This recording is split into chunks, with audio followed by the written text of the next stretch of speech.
Right, you guys have went away to an event and come back to me with a load of footage of a live service shooter. Once again, this is like the third time you guys have done this to me. So there's a lot of live service shooters waiting in the wings to sweep everyone off their feet in 2023, and Synced is the latest one. And you know what? It's actually quite a looker. What was it like to play, guys?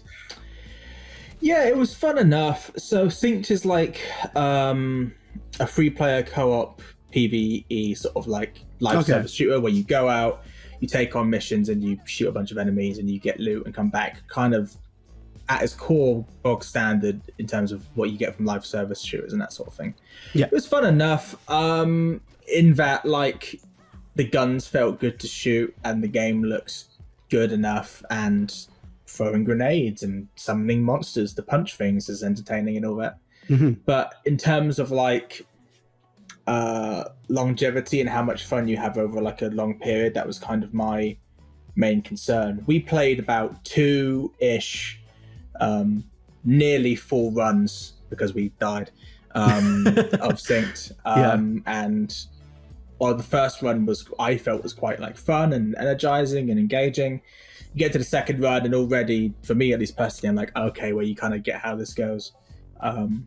Okay. Yeah, standard. It's live service shooter. It's just like supermarket brand entertainment.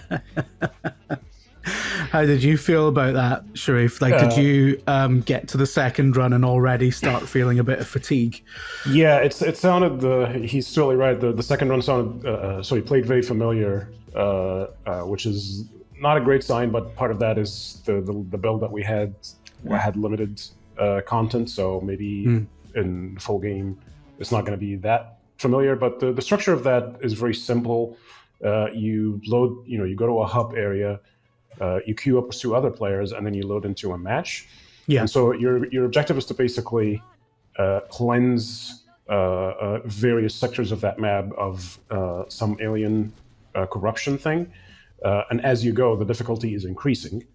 And then you try to manage that by defeating bosses and by maintaining like a decent level by just making sure that you're doing the objectives that the game is telling you to try and make the game, I don't want to say easier, but like more manageable. Mm-hmm. And then you end that with like basically a big boss fight, which then throws you into another map. But it was not clear to me why like we're going into another map that's similar to the map that we were into to do the same thing again. Like it seemed like there's something is missing. Maybe we needed to go to a different map, or like maybe something was weird.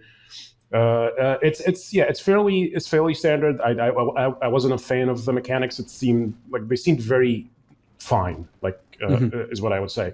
The only real interesting thing that's in it is 2 interesting things. It has the inventory system of a battle royale, where it's like, oh, I'm picking up medkits and I'm picking up weapons and flipping between weapons and stuff and dropping ammo to my teammates and stuff like that. Which you could take it or leave it. It's not. I didn't feel that it added anything to the combat or take away anything. It was just like there.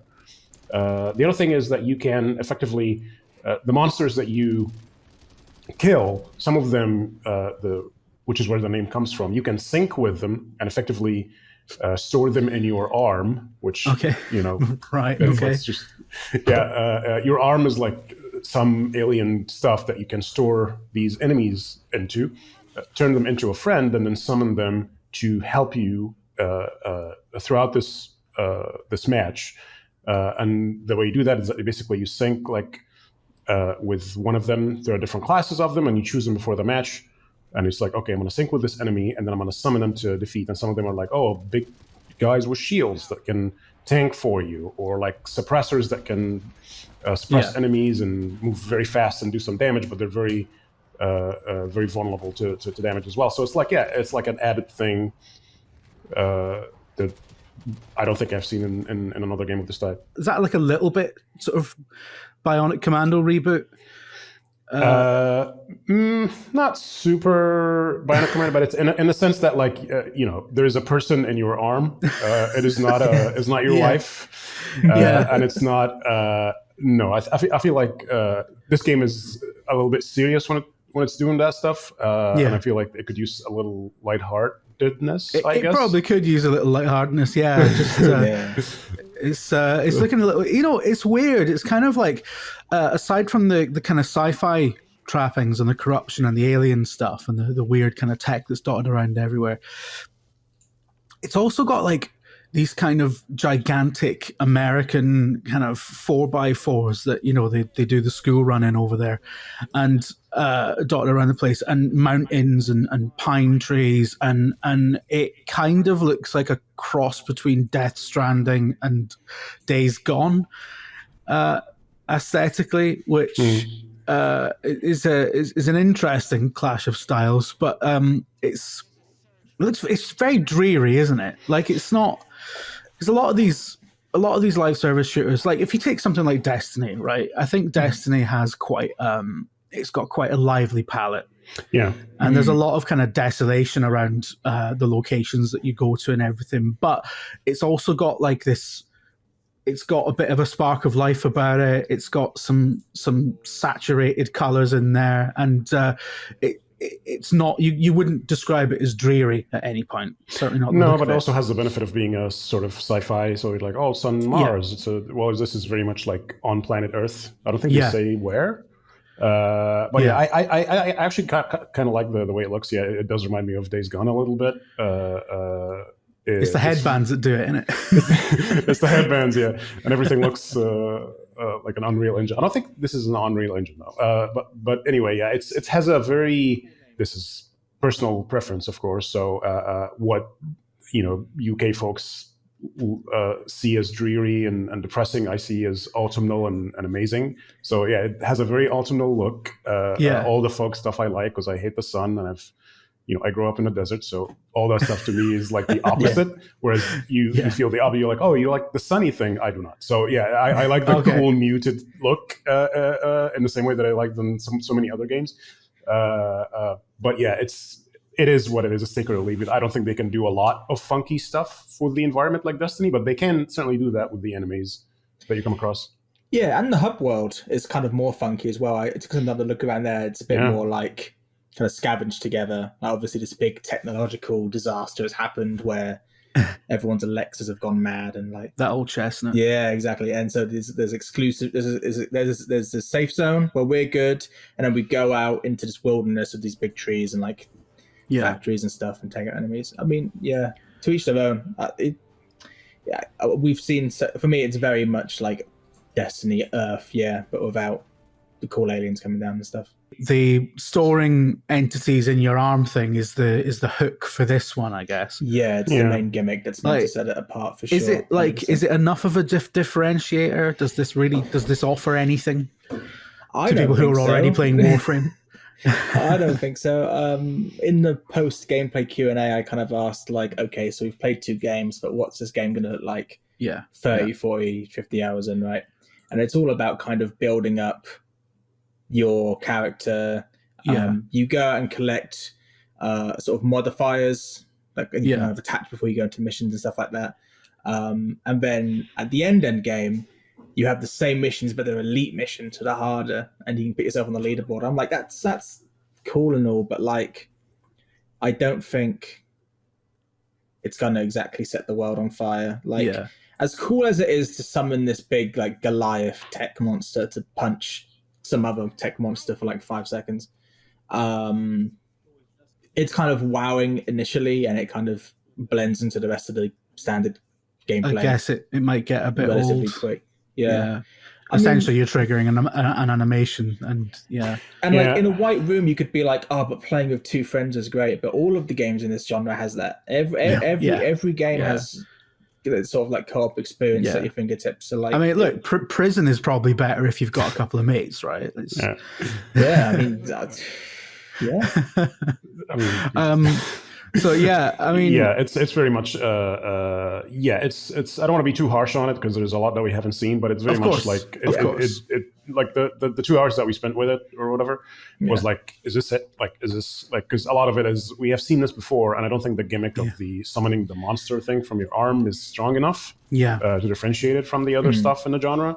I feel like for all the dunking that people do on Outriders, like Outriders felt good. It had the sort of push forward aggression mechanic that wanted you to continue attacking enemies to regain your health. It was like feeding into its own sort of fantasy. This just feels like standard third-person shooting with the gimmick in an environment that you've probably seen before, shooting some enemies with weak points, sometimes in their shoulders, sometimes in their abdomen, like it's not a thing. And it's like, okay, this is fine. This is free to play. It's fine. I wasn't really hooked on it with any particular mechanic. Okay. Earlier, Connor, I thought you were going to say that you can level up your arm and it just keeps getting bigger, which I would love, because by the time you're in the sort of late game, you'd just be like a third of the screen is just your sort of hench arm, and it's dragging the rest of you along. See, that would be that is a gimmick that would set this game apart from live service. They should get me into the team, right? Yeah. But yeah, so like, I guess, did you get the sense that maybe it was being shown to you a little early as well? Because it's like if it feels kind of thin on content, and if there doesn't seem to be much of progression from mission to mission and stuff like that, do you feel that maybe it's very undercooked in the state that it's in? I mean, there's a PvP mode we didn't try, at least I didn't try, which I suppose adds some extra content to the side. There's as a session to kind of give us the idea of like what the core game is about. I think it did its job. Like, sure, they could have more enemies and more guns and stuff like that, but I don't know. Like, we played a beta build that everyone's going to have access to soon. Yeah, and it's going to be up for quite a while. So we didn't really get like a special advanced look at anything that people won't have access to. So that could be part of it. Like, this is the beta build. We just played it early, and betas are not usually full of content. And the full game is going to have more.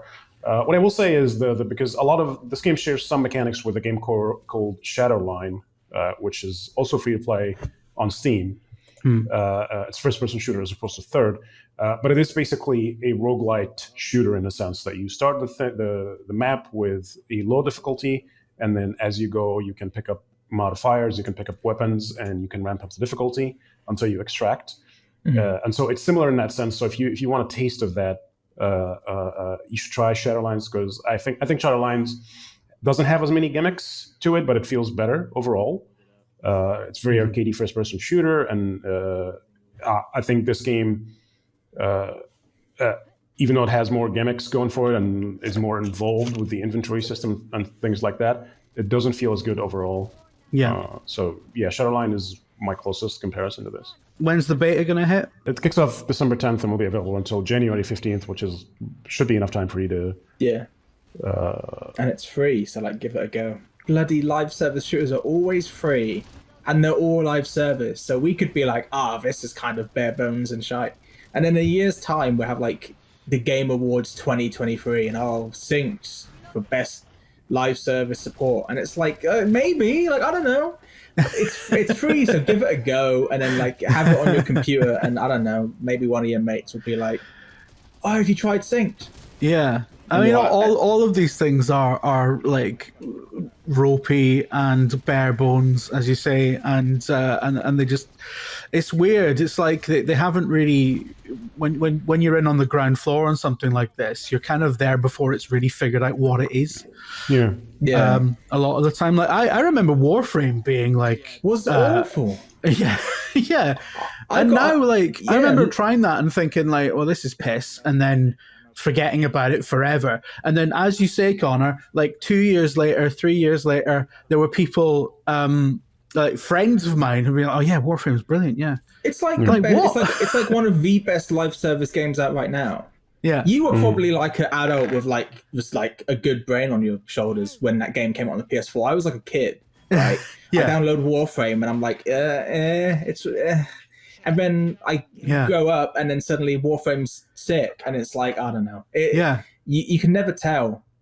Do I think the ARM like cyber monster gimmick is like as cool as like Warframe Space Ninjas? And That sort of thing, not really. But, you know, maybe they'll expand on it, and maybe I guess it'll it could be if it's 2025's Game of the Year or something. You just don't know. Yeah. You just don't know. Yeah, this is it. This is it. I mean, yeah, and you've got a lot of these things. I mean, law of averages says you've got so many of these things kicking off next year that any one of them could be Game of the Year 2028, is what we're saying. Yeah, and then like 95% of them will just like dive straight into the graveyard. Yeah. But like, you know, there's so many people now. There's like 8 billion people on Earth now. So it feels like everything manages to find an audience, even if it's rubbish. For sure. There'll be 30,000 synced heads. who just love synced and are on their synced Discord, their synced community, like having a great time. Yeah. 100%. Free to play. Maybe also... that's you, listener out there. Yeah. Free to play is also we sometimes underestimate it because we have easier access to games than most people. Yeah. But free to play, because we're part of the games industry Illuminati. Yeah. You're right. Yeah. Yes, we're on the Illuminati committee. I suppose it's much easier for us to treat these things as disposable because we're on to the next thing like 3 days later. Exactly. But yeah, free to play is very appealing to a lot of people who. Oh yeah, 100%. Will, no matter how cheap a game is, will just not bother. But the idea of just download this and then we can play is very appealing. Yeah. That low commitment is always a selling point, even if you don't think that the game warrants it. Yeah, well, yeah, I just remember, when my friends, who I thought I knew, started going on about Warframe 9 years later and how great it was and how like they had like massively leveled up characters or anything. I just thought this happened quite recently actually, and I just thought I'd woken up like this was like some kind of Mandela effect thing. I was like, have I crossed timelines or are you on glue? Like, what's happening? So this could be a great thing, but it's way too early to tell. But so far it looks pretty decent. It's certainly very competently designed, so we'll have to see. Yeah, it's worth seeing what they have at launch for sure to see if it has anything interesting on for it. I've been Jim Trinker for VG247, and you should definitely like and subscribe because if you don't, you smell. Check out the website, check out the podcast, check it all out. Check it out like it's Supermarket Sweet, man. I'll speak to you later.